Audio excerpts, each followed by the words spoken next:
Hi, everybody. This is Silvio Canto in Dallas, Texas on Thursday, July the 20th. And welcome to our commentary. I'm going to say a couple of things about the anniversary of Apollo 11 in a few minutes, but I want to begin. I want to begin with a post that I have over at the American Thinker today. You may be familiar. You may be familiar with a remake of Snow White. You know, the old classic, the Disney classic about the young woman and her seven little friends. Well, they've decided to remake the movie, which is pretty stupid because that old Snow White movie is quite a classic. And I've always been a very big believer that classic movies should not be remade. There's no reason to remake a classic. Leave it the way it is and find yourself another movie to make. I mean, it's that simple to me.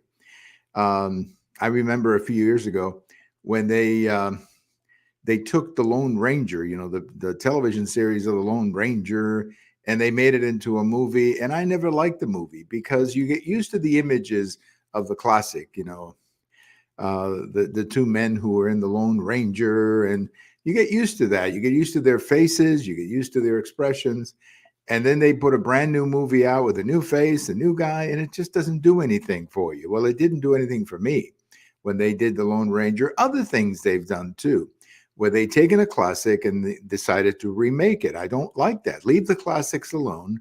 You can always make another movie. I'm sure there are plenty of topics you can make a movie about.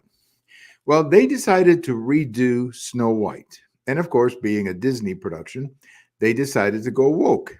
And now this time, you know, Snow White is not a white young woman anymore. I guess she's a Hispanic woman.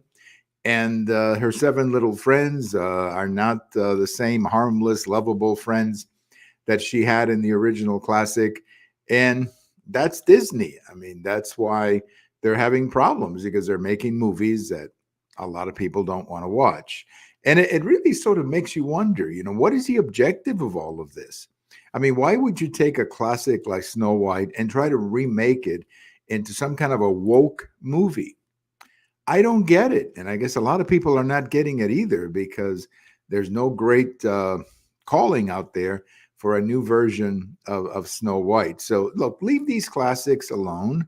There's plenty of material for a new movie, and just leave them alone. And don't mess with classics like Snow White and the others. And of course, what they're really doing here, the reason they're doing the classic or the remaking the classic is because they want to make a political statement. They somehow feel that Snow White and, you know, her little friends were, I don't know, whatever they were supposed to be.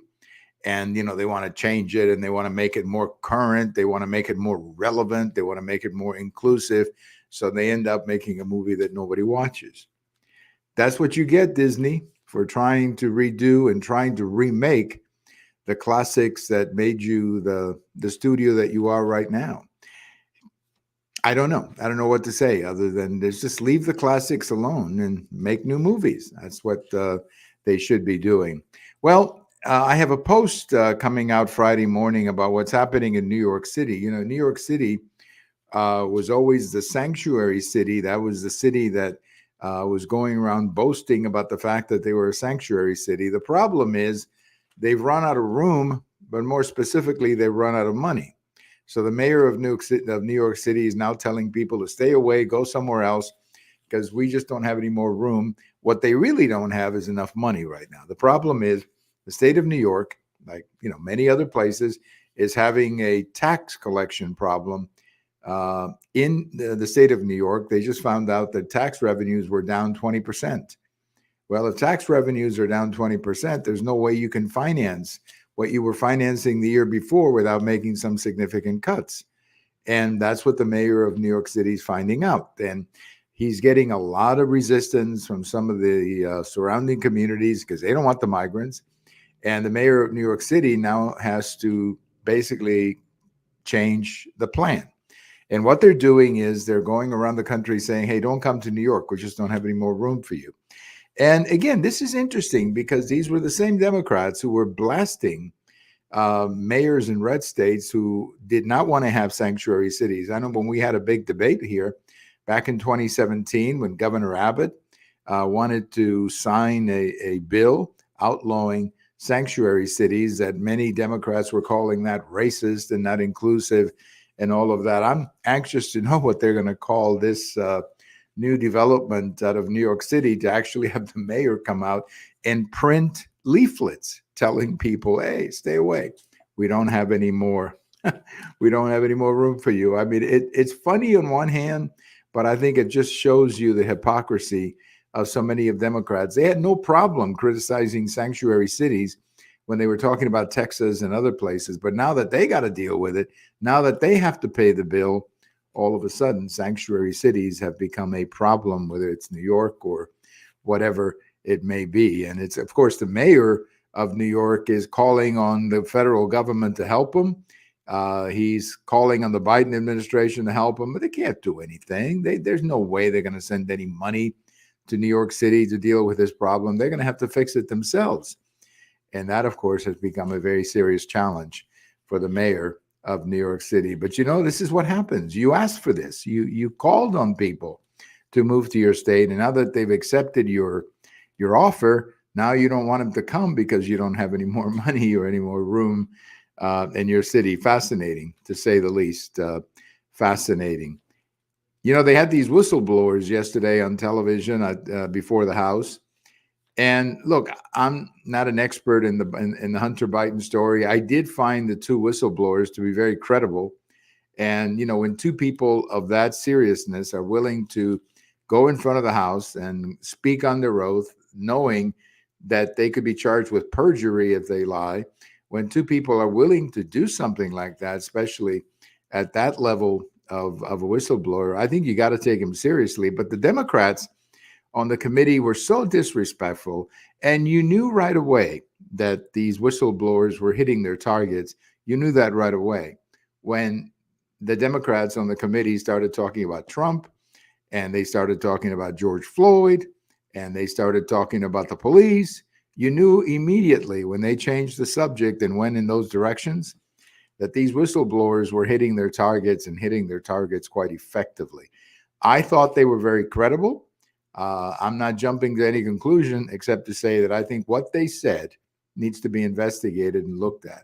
I thought they were very credible whistleblowers before the House. Well, it was 54 years ago today, and I always remember this day because I remember it quite well. It was 54 years ago today, of course, that Apollo 11 landed on the moon. It was a Sunday afternoon, as I remember, and everybody had been planning for this event. I remember walking to school a few days before and listening on my little transistor radio. I was taking a class in summer school. That's what it was.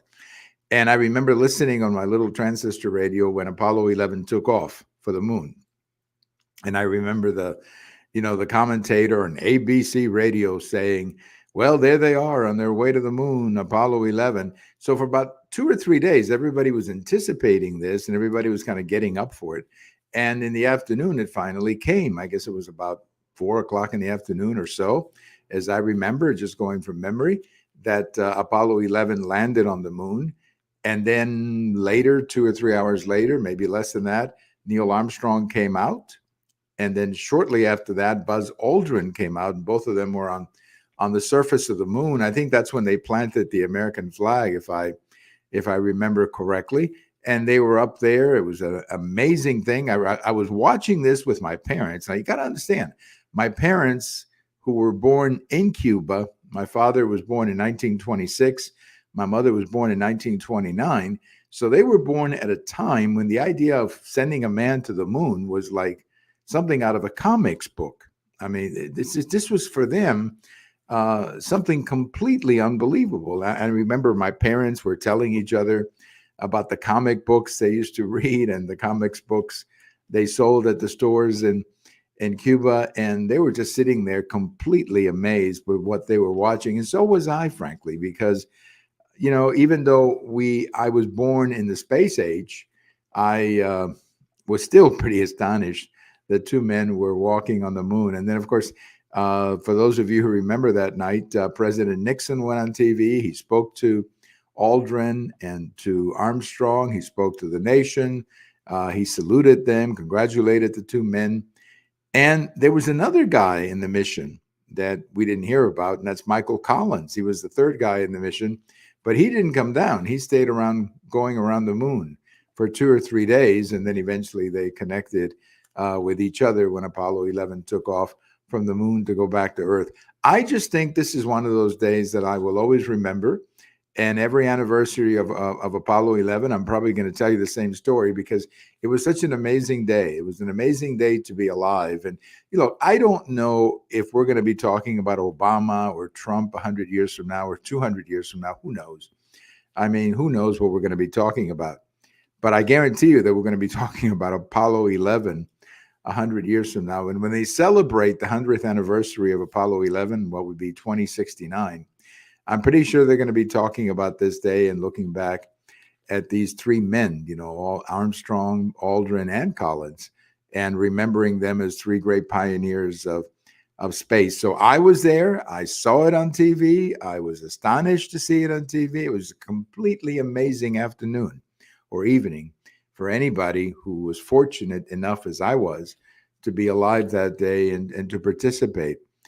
And honestly, perhaps the most historic thing that ever happened in the 20th century, when you think of all the politics, this had to be the most amazing thing that happened in the 20th century.